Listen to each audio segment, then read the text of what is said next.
Hey guys, स्वागत है आप सभी को पॉलिसी टूर चैनल पे। अगर आप चैनल पे नए हो तो सब्सक्राइब कीजिए पॉलिसी टूर चैनल को। साथ ही आप पॉलिसी टूर को फेसबुक में @policy tour, in Instagram @policy_tour and in Twitter @policy tour से फॉलो कर सकते हैं। सभी वीडियोस के कार्ड फॉर्म आपको यहाँ मिल जाएंगे। आज का टॉपिक है Uttar Pradesh prohibition of unlawful religious conversion ordinance 2020। In this video सब कुछ डिस्कस करेंगे। क्या है ये ऑर्डिनेंस, क्या क्या बदलाव और चेंजेस किए गए हैं, क्या नए प्रावधान लाए गए हैं। साथ ही exam like SSC, railway, banking, state PSC, इन सभी के पॉइंट ऑफ व्यू से भी डिस्कस करेंगे। Here I am your host Dharam. Let's take a tour of it.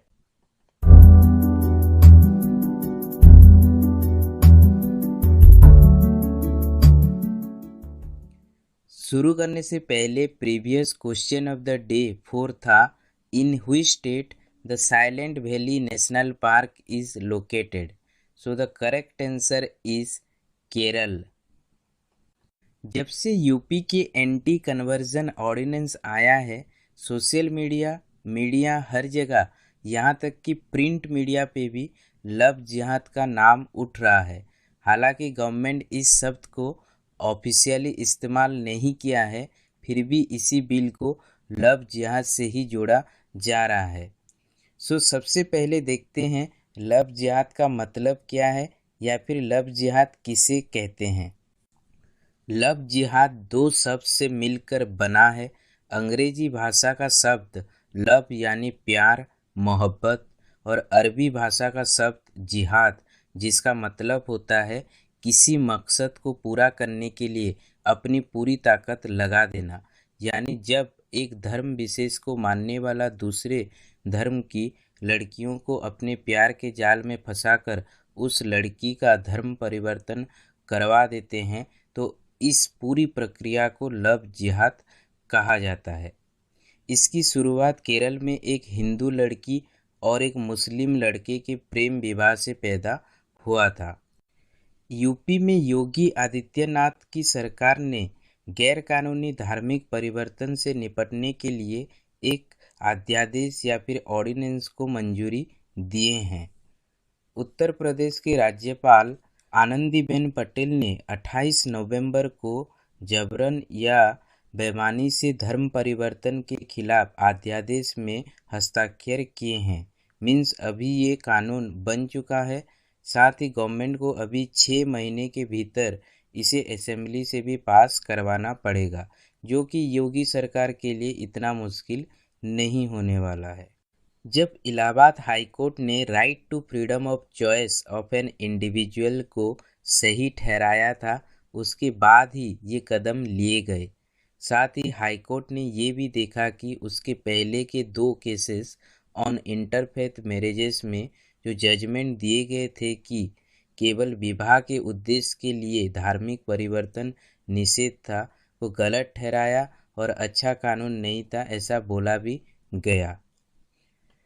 आइए देखते हैं सुप्रीम कोर्ट के पिछले जजमेंट्स। शादी एक बेहद निजी मामला है।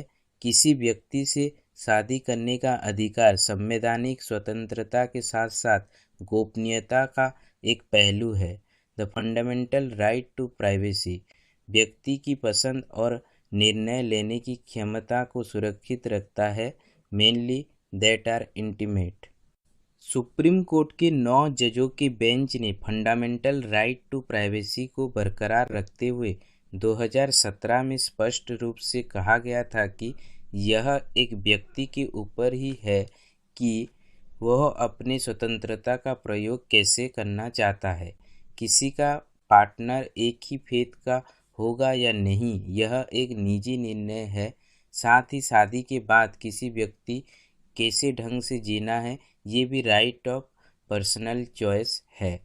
2018 में सुप्रीम कोर्ट ने हादिया मामले में कानून की इस स्थिति को दोहराया, जहां उसने इस आरोप को खारिज कर दिया जो शादी के उद्देश्य से जबरन दूसरे धर्म से परिवर्तित कर दिया गया था।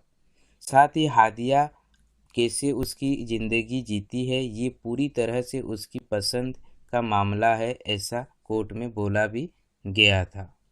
आइए देखते हैं ऐसा क्या राज्य को प्रेरित किया ऐसे कानून अभी बनाने के लिए। अभी कुछ महीनों से ही कथित लव जिहाद के मामले विशेष रूप से पूर्वी और सेंट्रल यूपी के विभिन्न क्षेत्र से रिपोर्ट किए गए हैं। लव जिहाद के 100 से अधिक मामले यूपी में पिछले कुछ महीनों में रिपोर्ट किए गए हैं।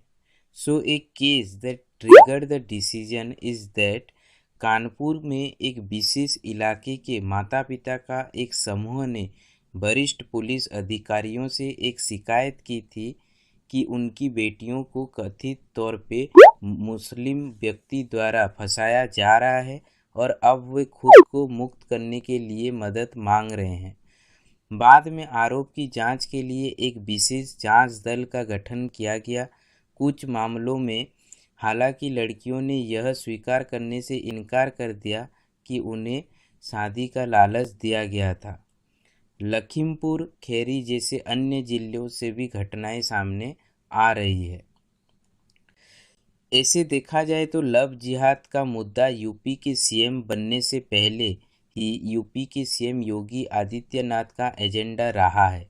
वह इसके बारे में बोलने से भी नहीं कतराते हैं। जबकि भाजपा ने पिछले राज्य विधानसभा में अपने चुनाव एजेंडे में लव जिहाद शब्द का उल्लेख नहीं किया था। योगी जी यहाँ तक कि गोरखपुर के सांसद भी कभी बोलने से नहीं कतराते थे। मुख्यमंत्री के रूप में उन्होंने केरल में 2017 में एक रैली के दौरान इसे एक खतरनाक प्रवृत्ति करार दिए थे। पास्ट में देखा गया है कई राज्यों में विशेष रूप से बड़ी आदिवासी आबादी इलाकों में विशेष रूप से क्रिश्चियन मिशनरी के कारण धर्म परिवर्तन के खिलाफ कानून पारित किए गए हैं। 1967 में धार्मिक परिवर्तन के खिलाफ कानून पारित करने वाला ओडिशा पहला भारतीय राज्य था। The freedom of religion act, जिसमें समान प्रावधान थे। 1968 में मध्य प्रदेश ने अपने स्वयं के एंटी कन्वर्जन लॉ लाए। साथ ही अरुणाचल प्रदेश ने भी इसी तरह का कानून 1978 में बनाए थे। इन 2002 तमिलनाडु ने प्राइमरीली क्रिश्चियन मिशनरी के खिलाफ एक prohibition of forcible conversion act लाए थे। अब नरेंद्र मोदी सरकार के तहत 2018 से ही एंटी कन्वर्जन लॉ की एक नई पीढ़ी शुरू हुई है। सो आइए देखते हैं क्या है की फीचर्स इसी बिल का। अध्यादेश में जबरन धर्म परिवर्तन के लिए 15,000 रुपये के न्यूनतम जुर्माने के साथ 1 से 5 साल की जेल की सज़ा का प्रावधान है। SC/ST समुदाय से नाबालिगों और महिलाओं के धर्म परिवर्तन के लिए 3 से 10 साल की जेल। जबरन बड़े पैमाने पर धर्म परिवर्तन के लिए बिल में 3 से 10 साल की जेल और 50,000 रुपये जुर्माने का प्रावधान है। इसके अलावा इंटरफेथ कपल्स जो शादी करना चाहते हैं उन्हें 2 महीने पहले जिला मजिस्ट्रेट से संपर्क करने और सूचित करने की आवश्यकता होगी। इसका कोई भी उल्लंघन करने पर 6 महीने से लेकर 3 साल तक की जेल और 10,000 रुपये का जुर्माना हो सकता है। अगर कोई शादी के बाद अपना धर्म बदलना चाहता है तो 2 महीने पहले एक आवेदन जिला मजिस्ट्रेट के पास जमा करना होगा। अनुमति मिलने पर ही धर्म परिवर्तन हो सकता है। यदि जबरन धर्म परिवर्तन में शामिल पाया जाता है तो विवाह को शून्य घोषित किया जा सकता है। रिटायर्ड जस्टिस आदित्य मित्तल जो यूपी लॉ कमीशन के हेड हैं, जो कि स्टेट लॉ डिपार्टमेंट के सलाहकार के रूप में काम करता है, उन्होंने कहा है कि प्रस्तावित कानून में इंटर रिलीजियस मैरिज पर कोई प्रतिबंध शामिल नहीं है।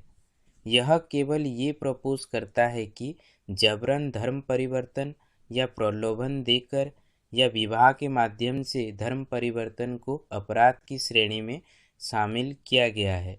इस कानून के चलते धर्म परिवर्तन की अनुमति है, लेकिन किसी भी प्रकार की जबरन के माध्यम से या किसी भी प्रकार के प्रलोभन देकर धर्म परिवर्तन नहीं कर सकते, ऐसा रिटायर्ड जस्टिस आदित्य जी का कहना है। आज का क्वेश्चन ऑफ द डे है, in which state central institute for research on goats is located? Uttar Pradesh, Kerala, Telangana, Uttarakhand. सभी अपने आंसर को कमेंट सेक्शन में कमेंट करके ज़रूर बताइएगा।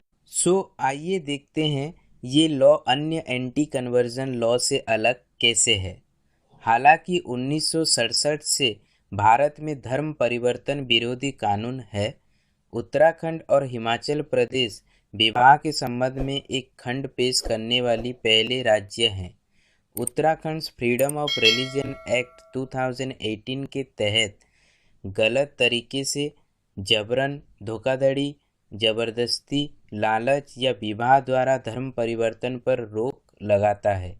इन UP anti religion conversion ordinance यह 1 से 5 साल की जेल की सज़ा और नॉन बेलेबल या फिर गैर जमानत अपराध है। हिमाचल प्रदेश भी ऐसे ही एक लॉ को 2019 में पास किया था। This is it guys. सभी मेजर पॉइंट्स को डिस्कस करें, साथ ही आने वाले समय में आपको उत्तर प्रदेश के एंटी कन्वर्जन लॉ के साथ अन्य राज्यों के सेम एंटी कन्वर्जन लॉ के ऊपर एक डिटेल कंपैरिजन वीडियो मिलेगा, जहां पे देखेंगे क्या कुछ अलग प्रोविज़न रखे गए हैं अलग स्टेट में इसी सेम लॉ के ऊपर। आप बताइए, क्या इस बिल को लव जिहाद से जोड़ना ठीक है या फिर इसे एंटी कन्वर्जन लॉ ही बोलना चाहिए? क्या है आपका राय? कमेंट करके ज़रूर बताइएगा। साथ ही क्या लगता है आपको, ये सही समय है इस टाइप के बिल लाने के लिए या फिर हमें मुद्दे से भटका जा रहा है? क्या है आपका राय? कमेंट करके ज़रूर बताइएगा। अगर वीडियो अच्छा लगा तो लाइक कीजिए, सब्सक्राइब कीजिए पॉलिसी टूर चैनल को, और ऐसे ही इन्फॉर्मेटिव वीडियो सबसे पहले देखने के लिए बेल आइकन को भी प्रेस कीजिए। That's it guys from here, I am धर्म signing off. Thanks for watching. Namaskar.